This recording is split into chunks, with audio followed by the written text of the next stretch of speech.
Thalita Latief akhirnya bisa bernafas lega setelah melewati 12 kali proses persidangan. Ia dan Dennis akhirnya dinyatakan resmi bercerai sejak tanggal 29 Juli 2021. Saat ini Thalita Latief hanya tinggal perlu menata hati dan kehidupannya bersama dengan anak tercintanya. Namun di saat ia berbahagia, Dennis kabarnya akan mengajukan banding atas putusan cerai tersebut. Ditemui usai tampil dalam sebuah acara, Thalita memberikan komentarnya terkait keinginan sang mantan suami untuk banding. Jika Dennis akhirnya mengambil langkah tersebut, maka Thalita siap untuk membuat laporan polisi terkait tindakan KDRT, serta akan mengajukan gugatan kembali untuk nafkah anak dan nafkah Ida, yang selama ini tak pernah Dennis sanggupi.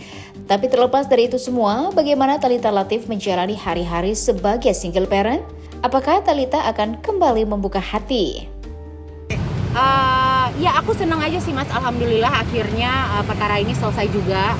Sampai ke titik putusan ini aku alhamdulillah sekali, lega sekali, aku terima kasih sekali sama Allah. Terima kasih sekali kepada orang tua, kepada om saya, Om Juan gitu ya, dan Maruli Tambu Bolon juga sebagai tim kuasa hukum saya gitu. Aku sangat berterima kasih sekali kepada orang-orang yang mensupport aku, fans, netizen semua yang sampai hari ini sangat aku rasakan bentuk supportnya itu tuh, feelsnya tuh dapet banget gitu, menguatkan sekali gitu. Yang tadinya aku runtuh gitu ya, secara batin ya gitu. Aku berterima kasih gitu karena selalu mendampingi aku, kuat sampai hari ini. Dan aku bisa ada di titik yang sekarang ini tuh kayak gimana ya, kayak ini mimpi gak sih gitu loh, kayak akhirnya selesai juga ya masalah ini semua gitu. Kayak aku lebih bersyukur sih, lega dan bersyukur. Ya gimana ya, seneng lah Mas gitu, maksudnya kan ya memang pengennya semua juga baik-baik aja gitu, nggak pengen ada satu hambatan gitu. Walaupun kemarin ternyata harus menjalani sidangnya sampai 12 kali, lama banget gitu, ada aja problemnya gitu, nggak selesai-selesai. Padahal sebenarnya keinginan saya tuh simpel semua gitu loh, nggak ada yang aneh-aneh gitu. Cuman nggak tahu saya dipersulit terus gitu ya. Ya saya coba jalaninnya dengan sabar aja, ikhlas gitu. Tapi akhirnya ya doa saya dijawab sama Allah gitu. Saya berterima kasih banget sih. Ada komunikasi sama dia? Selama saya persidangan ini sih nggak ada, tapi di awal ada, di akhir ada gitu. Pokoknya saya kalau misalnya konteksnya memang berhubungan dengan persidangan atau anak, saya pasti akan, saya komunikasi itu pasti ada gitu. Tapi kalau misalnya di luar itu ya nggak ada. Cerai sama hak asuh doang. Iya, cuman itu aja, nggak yang lain-lain. Mungkin alasannya nggak sampai ke gono gini, harta gono gini kenapa gitu? Apa yang mau diminta? Jadi saya makanya baik ya, baik nggak saya? Baik kan? Gitu. Harusnya kan laki-laki saya tuntut dong tanggung jawab ya. Saya karena saya tahu keadaan dia seperti apa, jadi saya pengennya baik-baik aja gitu. Toh juga selama ini berapa tahun mundur juga semuanya saya sendiri gitu. Jadi kayak ya udahlah gitu. Kalau ibaratnya saya bisa ngomong ya, kamu kerja keras lah gitu, suatu saat bisa membanggakan anakmu, banggakanlah anakmu, pengen bahagiakanlah anakmu gitu. Saya nggak akan melarang juga. Tapi kalau untuk bertemu semau-maunya ya nggak bisa dong, kan saya tinggalkan, saya punya keluarga, ada orang tua, ada segala macam, kita punya aturan juga di rumah, anak juga sekolah, ada kegiatannya. Jadi selama itu dibicarakan, tinggal janjian, tinggal telepon kan bisa ya semua. Sekarang kita komunikasi juga gampang kan gitu. Masalahnya datang nggak gitu kan. Jadi jangan bilang saya menutup akses, masalahnya dicari nggak gitu. Saya mah di rumah aja, PSBB bro, PPKM nih gitu, diperpanjang sampai tanggal 9. Kita kan di rumah doang ya, keluar kerja nih, syuting gitu. Jadi dia tahu mencari saya di mana gitu. Jadi ya silakan aja gitu, kapan mau tinggal hubungi. Kemarin waktu putusan saya juga menjawab kok. Dia tanya, tapi hubungan dia dengan Raffi kan nggak berakhir. Mana mungkin lah, dia bapak nggak ada lah namanya bapak sama anak berakhir gitu. Tapi kan masalahnya saya bilang, kalau mau, nih ada di sini nih, saya jawab di chat saya. Kalau mau membicarakan soal itu silahkan hubungi saya via telepon. Iya dong, masa kita chatting hubungin, itu kan penting ya, masalah prinsip dong itu. Nggak ditelepon sampai sekarang gitu. Jadi makanya kalau saya berbicara dari awal nih, apa yang saya ucap, selalu ada faktanya. Ada Silakan aja banding aja. Saya udah telepon Om Juan Felix Tampu Bolon kan om saya, Maruli Tampu Bolon abang saya, mereka kan lawyer saya udah telepon mereka, Om saya dengar ada gini. Ya udah kalau mereka mau banding silakan, kita hadapi. Saya bikin laporan polisi juga kalau gitu. Hal-hal yang kemarin saya nggak tuntut akan saya tuntut. Apa aja itu Pak kira-kira? Ya banyak, laporan polisi kekerasan masuk. Ada beberapa yang bisa masuk. KDRT salah satunya. Iya, KDRT bisa masuk. Saya kalau dia banding dengan hal yang sudah kita sidangkan kemarin tapi ditolak kan, dia mau banding lagi dengan hal yang itu. Ya saya kalau dia mengganggu, intinya ini dia mau mengganggu saya. Kalau memang saya diganggu terus ya akhirnya yang tadinya saya nggak menuntut dia apapun, jadi saya tuntut dong. Kan itu hak saya.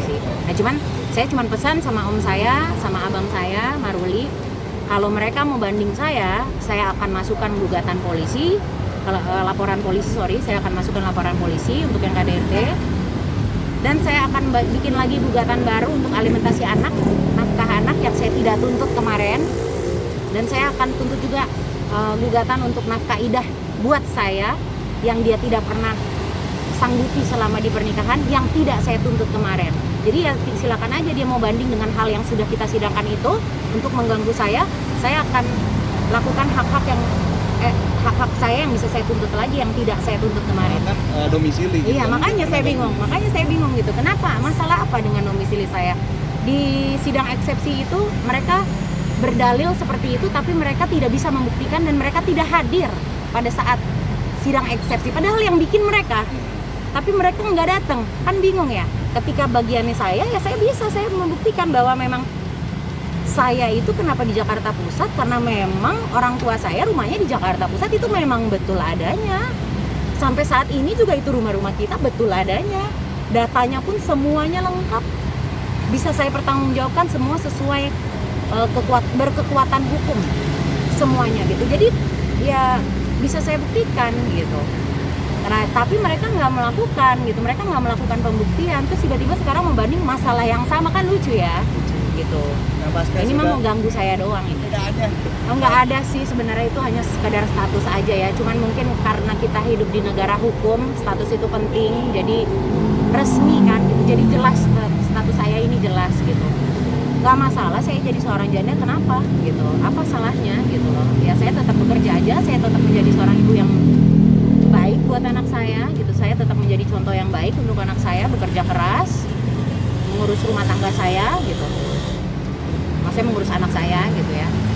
Ya normal-normal aja sih. Ya, itu hanya perkara judul aja gitu loh. Cuman yang berubah ya kemarin saya statusnya berpasangan, saat ini saya sendiri, itu aja kan bedanya gitu. Tapi saya yang pasti kalau dari hati lega banget. Mengingatkan Mungkin bukan syarat-syarat ya gitu. Kan kita gini loh, saya kan berhubungan sama Dennis ini kan lama juga ya gitu. Total ibaratnya dari saya pacaran sampai saat ini tuh 12 tahun loh gitu.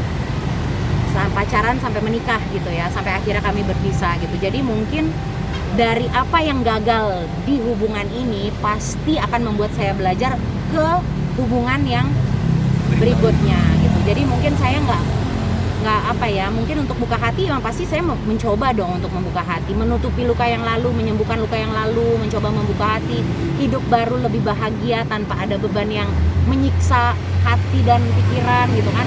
Pasti saya akan mencoba melakukan itu, tapi kayaknya bukan ada syaratnya, tapi mungkin lebih berhati-hati, lebih memilih gitu, dan nggak buru-buru sih gitu, karena fokusnya lain gitu. Kalau sekarang fokus saya adalah supaya saya sembuh dulu Mas dari penyakit saya. Nah, saya maksudnya lapangnya tuh bukan hanya pikiran aja, tapi juga sembuh dari penyakit, terbebas dari si kanker tiroid saya ini. Terus saya bisa spend waktu sama anak saya, bisa melakukan apa yang kita mau, bisa spend waktu sama keluarga melakukan apa yang kita mau. Itu aja dulu deh. Mungkin sekarang saya cuman ini aja ya, menjalaninya ya, treatmentnya nggak ada yang spesifik, nggak ada yang khusus, tapi saya paling kayak jaga pola hidup, jaga apa yang dikonsumsi, makanan dan suplemen gitu. Terus saya harus rutin setiap kayak 3 bulan sekali saya harus periksa lab untuk tahu nilai kadar hormon saya gitu. Terus ya sama sambil mempercantik diri dong Mas. Saya diet lagi kan gemuk karena kanker nih, bukan karena makan nih, karena kanker nih. Nah mudah-mudahan dengan seiring waktu saya bisa berobat ini, pelan-pelan juga saya bisa mempercantik diri lagi, bikin hati happy ya kan. Jadi kan semakin cucok gitu auranya kan.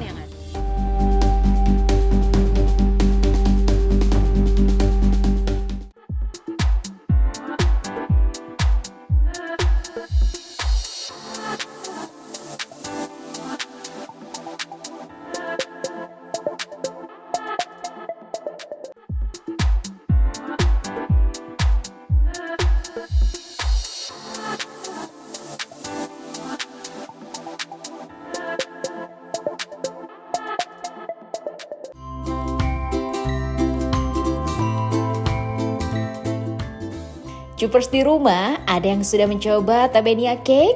Usaha cake milik The Onsu Family ini laku keras loh Cupers. Bolu lembut dengan 6 varian rasa ini begitu dicintai meski belum lama diluncurkan. Tak hanya masyarakat biasa saja, sederet selebriti di tanah air banyak juga yang penasaran dengan kelembutan Tabenia. Maka di sela kesibukannya, Ayah Ruben dibantu Onyo, Vito Karu, dan Jejen sibuk mengemas Tabenia dengan 6 varian rasanya ke dalam sebuah kotak. Cake ini akan dikirim untuk para reseller dan juga teman-teman selebriti. Ayah Ruben ingin mengajarkan kepada Onyo, Vito, dan Jejen bahwa dalam membuka sebuah usaha janganlah setengah-setengah. Ini sekarang Onyo lagi mau siapin Tabenia. Ini ada buat kirim ke teman-teman artis, ada juga yang salad, jadi sampai tiba semuanya dengan rapi. Jadi nggak semuanya manggilin, dikerjakannya sama-sama, ada di beberapa titik khususnya. Ini yang bareng nih sama Vito, tuh sama Jejen, Kak. Kento lagi sibuk ya. Ya, biasa dia. Ya kalau lagi sibuk. Yang packingin ownernya langsung. Tapi emang tiap hari ya kalau ada orderan atau mau kirim-kirim ke teman-teman, Ayah sendiri yang packing-packingin. Kalau usaha Keju sama kita tahu ya. Itu nanas nggak tuh? Itu nanas. Ini vanilla. Oke. Iya. Itu rasa apa nyoh? Ini ada rasa keju sama Nanas. Keju. ngajarin Onyo gitu.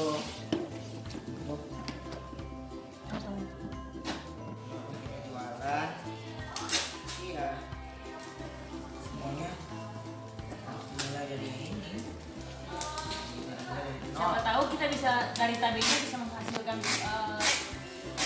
banyak usaha lainnya ya. Satu box semua rasa. Iya, satu box ini semua rasa. Ada 6 varian. Ada vanilla, strawberry, black forest, kacang, terus sama nanas, keju. Super. Gantian ya, paling sering black forest, keju. Black forest keju itu pasti. Kemarin tiba-tiba strawberry, kacang. Itu sootnya siang hari ya? Iya, kadang-kadang baru buka jam 10. Terus jam 11 dapat info dari outlet sold out. Jadi ya terus kita pegang apa? Udah nggak bisa ngapa-ngapain lagi. Cuman ya gue yang lagi viral. Karena rezekinya segitu, jadinya ya udah. Itu udah pas. Ini masukin ada udah pas. Jadi ada reseller-resellernya dari Tabenia terus bertambah ya. Jadi bersabar. Jadi kan banyak yang di itu dong di luar Jabodetabek, sabar ya. Ini lagi kita pikirin gimana caranya Tabenia sampai di kota kalian. Ya nanas. Jadi ini kita pikirkan sekali sehingga Tabenia bisa cepat sampai ke sana. Ya, jadi untuk kalian semua yang ada di wilayah luar Jabodetabek, tunggu sebentar ya. Nantinya kita lihat dulu nih permintaannya paling banyak daerah mana. Jadi mungkin itu yang lebih kita dahulukan. Tapi ini sama lah, tapi ini ya bisa dari seluruh Indonesia. Dari Vito, dari Jejen ke Vito. Oh dari sini, awal dari sini ya? Iya. Pokoknya harus benar-benar steril, bersih. Terus Abis dari Jejen ke sini tok. aku yang bagian kayak QC kan, bersih-bersihinnya biar agak steril gitu. Baru nanti dipakai sama ayah kalau gitu. Jadi ngajarin ke Onyo sama Vito. Ya walaupun ya saya punya ini, punya itu, tapi ya ketika jamnya dagang ya dagang, usaha. Udah semua. Jadi karena ini bisa kalau kita serius, Udah nanas. aku ngajarin ke mereka kalau serius apapun usahanya, kalau kita serius pasti berhasil. Nah, kadang kita nggak serius, kadang nggak fokus. Jadi karena gitu pas mereka lagi, nah ini saya nggak tahu nih. Pulang ya, Pak? Iya.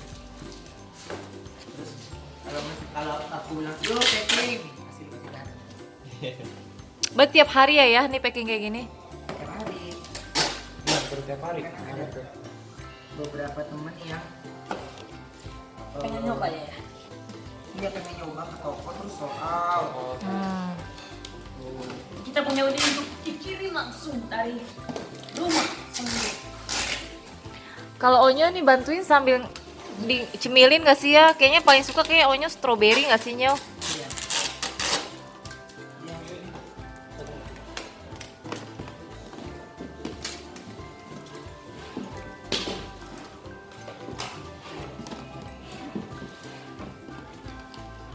Onyo,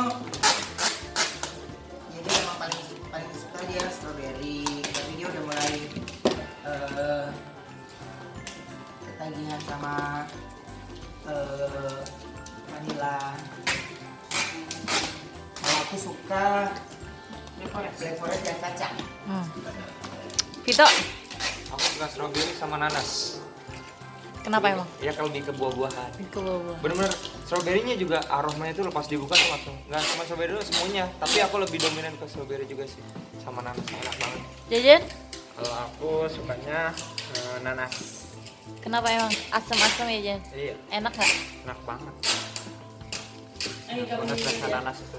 Ya, sama Aku paling semuanya enak dari semua ini cuma rasa nanas. Kalau bunda Yu sukanya rasa apa bunda? Ya. Yu sukanya rasa apa? Vanilla, nanas. You bisa makan satu box sendirinya? Bisa. Sendiri. Jangan kan satu box. Kemarin aku sendiri. Serius? Sampai nggak disisain. Sampai nggak dibagi Vito? Dibagi, terus pas udah balik lagi, yo habis tuh.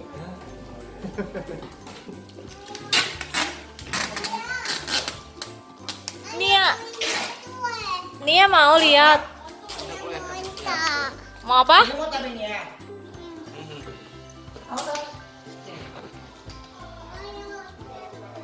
Mau apa? Mau tapi nih ya. Yang mana yang coklat? Yang coklat. Oke. Ya udah kita saya lah.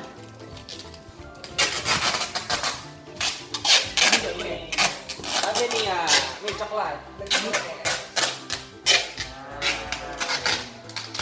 Sekalian ya.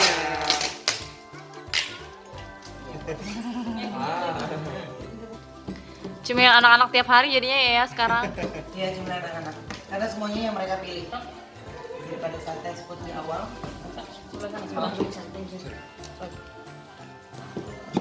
Sini sayang. Princess sebelah sini. Iya ngapain? Bantuin makan dong. Makan coklat, Black Forest bun.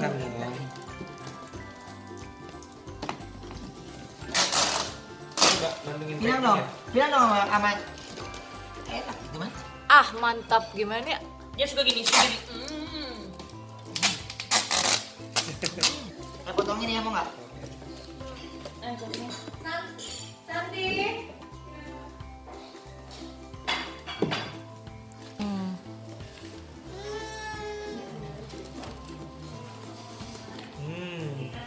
Enak ya nih ya?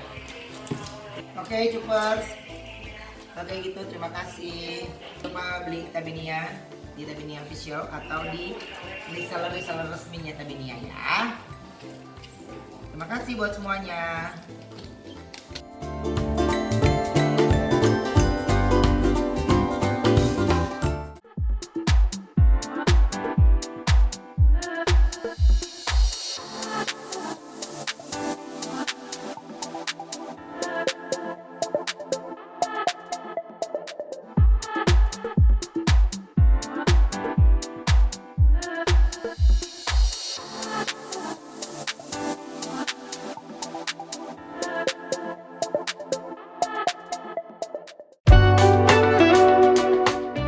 Dikenal sebagai musisi dan anak band dengan gaya yang nyentrik, Onadio Leonardo saat ini lebih banyak berkecimpung di dunia akting. Onar mengawali karir aktingnya dengan bermain dalam film berjudul Pretty Boys. Film ini sukses membawanya masuk dalam nominasi Piala Maya. Dari film inilah pria berusia 31 tahun itu mulai ketagihan menjadi seorang aktor. Baginya ada kepuasan tersendiri manakala ia bisa membawakan sosok orang lain dengan sukses dalam setiap perannya. Onat yang kebanjiran begitu banyak job di bidang akting baru saja menyelesaikan proses syuting film trilogi garapan sutradara Anggi Umbara.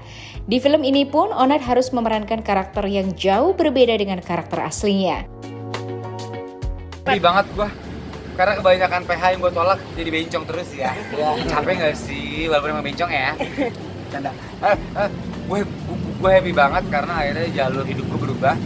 Karena musisi lagi gak jalan, ternyata dapet rezeki di film. Dan terakhir film gue sama Anggi Umbara bagus banget. Bukan gue kepedean tapi gue puas banget lah. Yes, karena hampir skripnya 8 lembar, 9 lembar. Tapi karena Om Anggi baik ya, oke Nat, pokoknya lu push aja. Lu jadi lu, kita minimin skripnya yang penting lebih total. Dan gue happy banget kerja sama Anggi Umbara. It's the best.